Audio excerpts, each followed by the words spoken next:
अस्सलाम वालेकुम जी। होप सब ठीक ठाक होंगे। तो अभी हम ये हमारे बेसिक सेटअप का पार्ट 2 है। अभी तक हमने ये 5 स्टेप से हमने बेसिकली बच्चे की एडमिशन तक जाना था। तो हम 3 जो है वो हमारे पार्ट 1 में डिस्कस कर चुके हैं। आज इंशाल्लाह हम जो है पार्ट 4 और पार्ट 5 जो है वो डिस्कस करेंगे। तो अगर इन तीनों में किसी को कोई वो है क्या कहते हैं कन्फ्यूजन है, तो वो आपको जो लिंक दिया गया है वहाँ पे जो बेसिक सेटअप पार्ट 1 की वीडियो होगी, उसको देख लीजिए तो ऊपर वाली चीज़ें क्लियर हो जाएँगी। तो अभी हम इसके स्टेप 5 और 4 और 5 पे जाते हैं। तो अभी जहाँ तक है मैं उसी स्क्रीन पे हूँ कि हम एक टीचर ऐड कर चुके हैं, ये देखिएगा, एक स्कूल के लिए। अब हमने क्लास ऐड करनी है। तो यहाँ पे क्लास का मॉड्यूल है simple, system is very simple for me. या जब आप इसके साथ थोड़ा-सा गो थ्रू हो जाएँगे, सिस्टम इज़ वेरी सिंपल। आप क्लास में जाएँगे, ठीक है? यहाँ पे ऐड पे जाएँगे और यहाँ पे आप मैं फॉर एग्ज़ाम्पल सिलेक्ट कर लेता हूँ, मुझे क्लास 1 करनी है। मैंने क्लास 1 की, इसकी numeric value let's see, basic से चलते हैं। मुझे करना है क्लास प्ले ग्रुप, ठीक है? आप इसको जो भी लिखना चाहिए मैं क्लास हटा भी देता हूँ, बल्कि प्ले ग्रुप पे चलते हैं। इसकी न्यूमेरिक वैल्यू मैंने 0 की, लाइक न्यूमेरिक वैल्यूज़ के 0, 1, 2, 3, 4 इस हिसाब से। हाँ, अब इसका क्लास टीचर कौन है? देखें, क्लास ऐड करने से पहले टीचर ऐड करना इसलिए ज़रूरी है, अगर आपने नहीं किया होगा तो आप कोई टीचर असाइन नहीं कर पाएँगे इस क्लास को और उसके बगैर क्लास ऐड नहीं होगी। मतलब अगर आप स्कूल की बात भी करें, तो बच्चों की क्लास का कोई टीचर होगा तो क्लास बनेगी। अगर टीचर ही नहीं है तो वो क्लास ही कंसीडर नहीं होगी। तो इसलिए ये हमने एक टीचर ऐड किया था और मैं इधर लिख देता हूँ क्लास प्ले ग्रुप। नोट्स का विंडो दी होती है कि आपको कोई स्पेसिफिक डाटा किसी वजह से कि जी फॉर एग्जांपल कुछ स्कूल्स होते हैं उन्होंने कोई क्लास अरेंज की हुई है जो जिन बच्चों से फीस नहीं ले रहे, इस तरह का कुछ भी सिनेरियो, मतलब अप टू यू।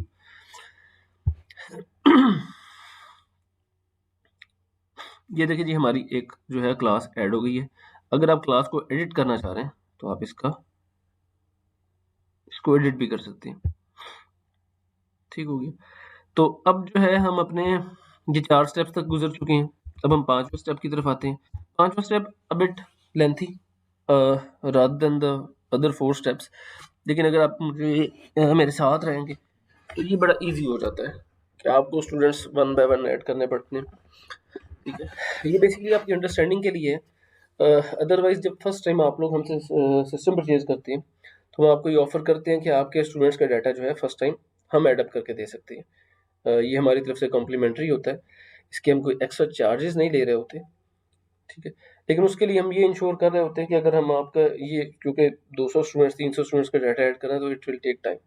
तो उसके लिए हम थोड़ी-सी ये एश्योरिटी चाह रहे होते हैं कि आप कुछ टाइम तक के लिए हमारे हमारे साथ चलेंगे। तो उसके लिए वही है फिर बात कि वो जो हमारी टीम होगी, खैर हम दूसरी तरफ चल पड़े। तो ये जो है ये डिस्कशन आपके साथ मार्केटिंग की करती है कि उसके लिए अगर हम डाटा ऐड कर रहे हैं तो हम वो उसके लिए क्या टर्म्स एंड कंडीशंस हो सकती हैं, ठीक। खैर हम अभी टेक्निकल सिस्टम की बात ही करते हैं। तो हम ऐड स्टूडेंट हमने कैसे करना है, यहाँ पे आपके पास एक ऑप्शन होता है मैनेज स्टूडेंट का। ठीक है, इसमें 3 ऑप्शन है, स्टूडेंट टाइप, स्टूडेंट लिस्ट और एडमिट स्टूडेंट। स्टूडेंट टाइप मैं आपको दिखा देता हूँ करता क्या है। स्टूडेंट टाइप अभी खाली है, ठीक है। अ, इसमें बेसिकली ये होता है कि स्टूडेंट आपके पास पेइंग भी हो सकता है, नॉन पेइंग भी हो सकता है, रेगुलर, प्राइवेट, जिस तरह का भी हो सकता है। तो आपको बेसिकली ये स्टूडेंट टाइप ऐड करनी होती है स्टूडेंट के एडमिशन से पहले, ठीक है। ये तो मैं फॉर एग्जांपल कर देता हूँ रेगुलर, सॉरी,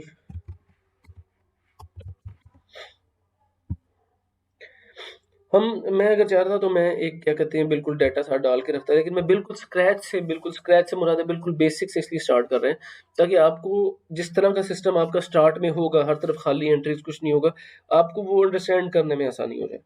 तो खैर हमने स्टूडेंट टाइप ऐड कर दी है। तो उसके बाद हम स्टूडेंट एडमिट पे आ जाते हैं, ठीक है।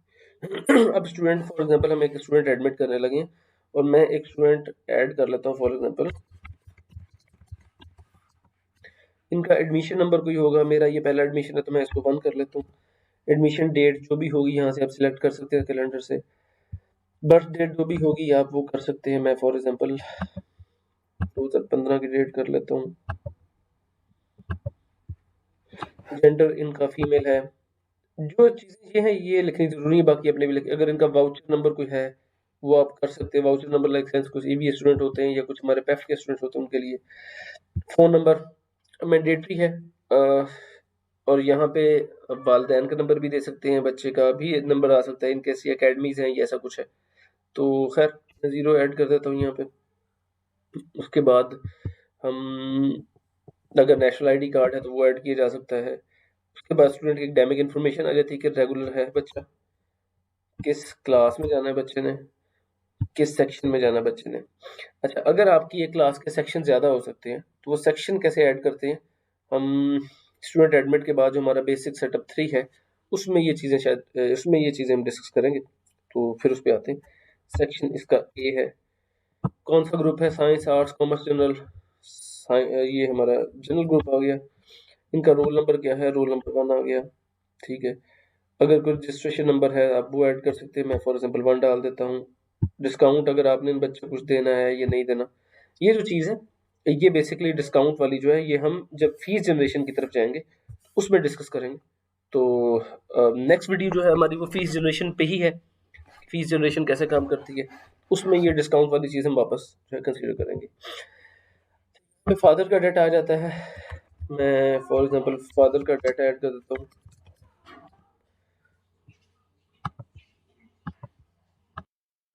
यहाँ पे फादर का फॉर एग्जांपल फ़ोन जो है, यहाँ पे उनका फ़ोन नंबर, उनकी education, profession, these fields are not mandatory. तो अगर आप नहीं भी ऐड करेंगे इशू नहीं है। इस तरह मदर का नाम जो है वो यहाँ पे अगर आप ऐड करना चाहें तो। फिर आगे इस गार्डियन। अच्छा, ये जो है ये इंपॉर्टेंट फील्ड भी इंपॉर्टेंट है, क्योंकि इधर जो है वो आप बेसिकली कि इस बच्चे का गार्डियन कौन है। हमारी सोसाइटी में एक्चुअली होता ही है कि father is normally considered as a guardian, लेकिन ये फील्ड ज़्यादा इंपॉर्टेंट है कि अगर आप ऊपर डाटा नहीं भी डालना चाह रहे तो ये इंपॉर्टेंट होता है। उसका रीज़न ये होता है कि इधर एक ये देखिएगा ये यूज़र नेम एक जनरेट हो रहा होता है। ठीक हो गया। तो जब अब ये यूज़र नेम जनरेट हो रहा होता है तो अब वालिदैन जो हैं वो इस यूज़र नेम और जो पासवर्ड जनरेट होगा मैं आपको बताता हूँ, वो बाय डिफ़ॉल्ट 1 से लेके 12 तक होता है। वो भी मैं आपको दिखाता हूँ। इसको यूज़ करते हुए सिस्टम में लॉगिन होंगे जिस तरह आपके टीचर्स होंगे, और फिर वो क्या कहते हैं, इसकी बेस पे वो अपने बच्चे की सारी परफॉर्मेंस देख पाएँगे, फ़ीस और ये सब चीज़ें। तो वो जो है क्या कहते हैं उसके लिए ज़रूरी है। मैं फॉर एग्ज़ाम्पल इधर यहाँ पे नाम लिख देता हूँ।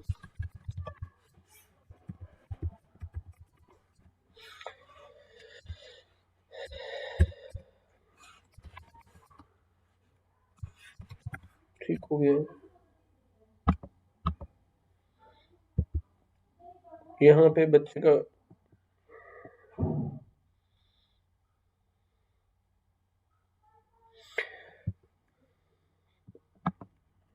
बेसिकली होता है कि यहाँ पे आप एड्रेस डालते हैं।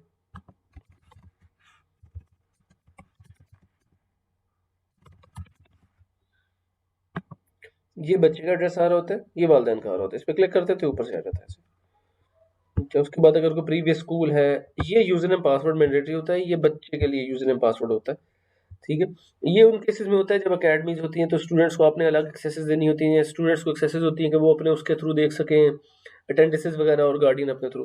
तो यहाँ पे हमारे पास हरीम डॉट शिराज हम लिखते हैं, पासवर्ड हम 1 2 3 4 5 6 डालते हैं और इसको सबमिट कर देते हैं।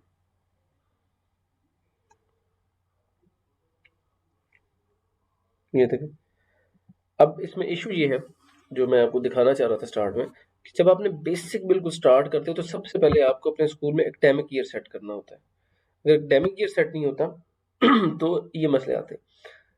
आप एकेडमिक ईयर पे आते हैं, एडमिनिस्ट्रेटर के अंदर ऐड में जाते हैं, और यहाँ पे सेशन इस तरह फॉर एग्जांपल जो है मेरा सेशन मैंने ऐड जनवरी से स्टार्ट होगा और दिसंबर में एंड होगा, वो सबमिट कर देता हूँ। ये मेरा एक सेशन जनरेट हो गया, और इसको आपने एक्टिवेट करना होता है, क्योंकि होगा ये कि जब आपका सेशन चेंज होगा, साल गुजर जाएगा, तो उसके बाद फिर क्या कहते हैं नया सेशन क्रिएट करेंगे तो आप उसको एक्टिव कर देंगे तो ये फिर हट जाएगा। मतलब एडमिशन जो है वो आपके एक्टिव सेशन में होते हैं। खैर हम मेन स्टूडेंट पे जाते हैं, एडमिट स्टूडेंट पे जाते हैं। अब मैं ज़रा जल्दी जल्दी डाटा पुट कर दूंगा क्योंकि आपको बेसिक चीज़ें मैं बता चुका हूँ।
ये देखें एक बच्चे का एडमिशन जो है वो हमने सक्सेसफुली कर लिया है। अच्छा, एक और चीज़ जो मैं बताना चाह रहा हूँ, समटाइम्स होता है कि एक ही पेरेंट के 2 से 3 से 4 बच्चे जो होते हैं मौजूद होते हैं। तो लेट्स सपोज़ कि इसी वालिद साहब का एक और बच्चा भी हमारे पास है, इसी क्लास में, ठीक हो गया? फॉर एग्ज़ाम्पल हमारे पास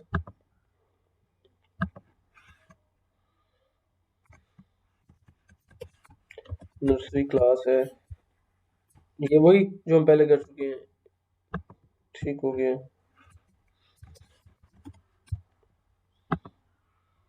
इसमें एक और हमारे पास बच्चा एडमिट होता है। अब ये मतलब एक वो ऐसा सिनेरियो है कि ये दोनों बच्चे के वालिदैन एक ही हैं। आप वही एडमिट स्टूडेंट करेंगे, जिसमें एक थोड़ी-सी टेक्निकल चीज़ थी मैं बताना चाह रहा हूँ आपको।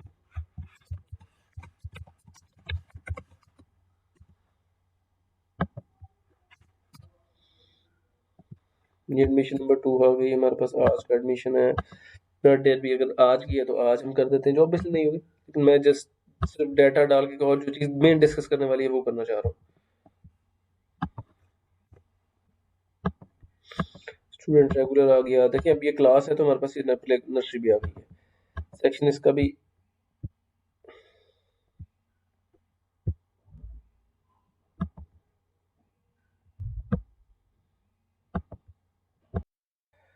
यहाँ से हमने देखें जी क्लास सेलेक्ट कर ली। यहाँ से हमारा सॉरी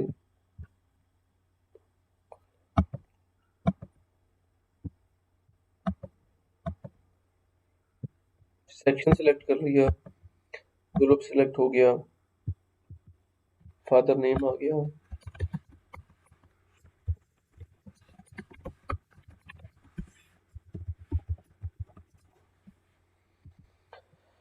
हिज गार्डियन, अब इसमें दो चीज़ें होती हैं। अब मैं एक्चुअली केस ये दिखाना चाह रहा था कि ये जो बच्चा है, मतलब ये जो पेरेंट्स हैं, इनका दूसरा बच्चा है ये। तो अब जब अगर फॉर एग्जांपल एग्जिस्टिंग गार्डियन जो ऑलरेडी जिसका के पास बच्चा वज़ीर तालीम है, उसके लिए आपको फादर या मदर सेलेक्ट नहीं करना। आप गार्डियन एग्जिस्ट पे करेंगे और जस्ट यहाँ से जो वालिद साहब उनके हैं ऑलरेडी, या जो गार्डियन यानी कि आपने इधर उनको सिलेक्ट कर लेंगे। तो अब ये वाले यूज़र है, ये जो वालिद साहब है, ये जब अपना लॉगिन करेंगे तो ये दोनों बच्चों का डाटा देख पाएंगे। ठीक हो गया जी।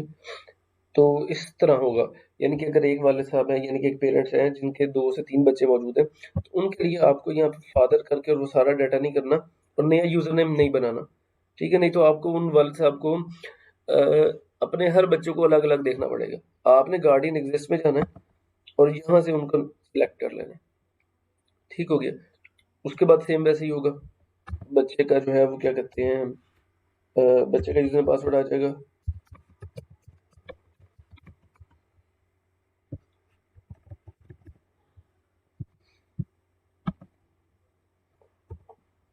ये मैं रोल नंबर लिखना भूल गया था, तो सिस्टम ने बताया जी कि वो मिसिंग है।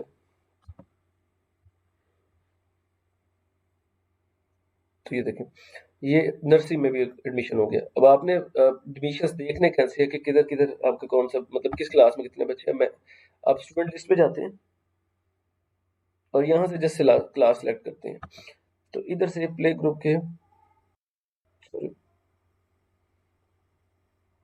उसके बाद ये प्ले ग्रुप के सारे बच्चे आ जाएंगे। इस तरह ये नर्सरी के सारे बच्चे आ जाएंगे जब करूँगा। अगर स्टूडेंट का सिर्फ रिकॉर्ड आपने व्यू करना है तो आप व्यू पे जाएंगे। ये स्टूडेंट का पूरा record, guardian, parent, attendance, exam, payment, activity, ये सब आ जाएगा। अच्छा, इसके अलावा इसी तरह ही अगर एडिट करना है तो एडिट का बटन प्रेस करेंगे तो ये सारा ऊपर हो जाएगा स्टूडेंट का। आप इसको एडिट कर सकते हैं सब कुछ, ठीक हो गया जी। तो ये हमारा जो सेकंड पार्ट है वो खत्म हो जाएगा। बाकी इसमें फीस कैसे जनरेट करनी है वो इसी जब आपसे जो फोल्डर शेयर किया जा रहा है, इसका लिंक आपसे शेयर किया जा रहा है, उसके अंदर ही हमारी एक वीडियो पड़ी हुई है। मैं अगर आपको दिखा सकूँ तो ये फी जनरेशन एंड सबमिशन, ये इसके लिए है। ये हमारी हाउ टू ऐड सेक्शन की ये वीडियो ऑलरेडी मौजूद है, ये आप इसको देख सकते हैं, ठीक हो गया जी। तो करेक्टर सर्टिफिकेट अगर करना है, जनरेट करना है तो वो ऐसे जनरेट होता है। ये स्टूडेंट एडमिशन का एक सेपरेट बना हुआ है, ये थोड़ी डिटेल वीडियो होगी, इसको देख सकते हैं। सैलरी सेटअप कैसे होता है, ये एक अलग वीडियो बनी है, इसको आप देख सकते हैं, ठीक है। तो अभी इस सेक्शन में इंशाल्लाह हम अभी बेसिक सेटअप 2 की भी वीडियो शेयर कर देंगे, तो वो भी आप देख पाएंगे, ठीक है। तो थैंक यू सो मच आपके टाइम के लिए।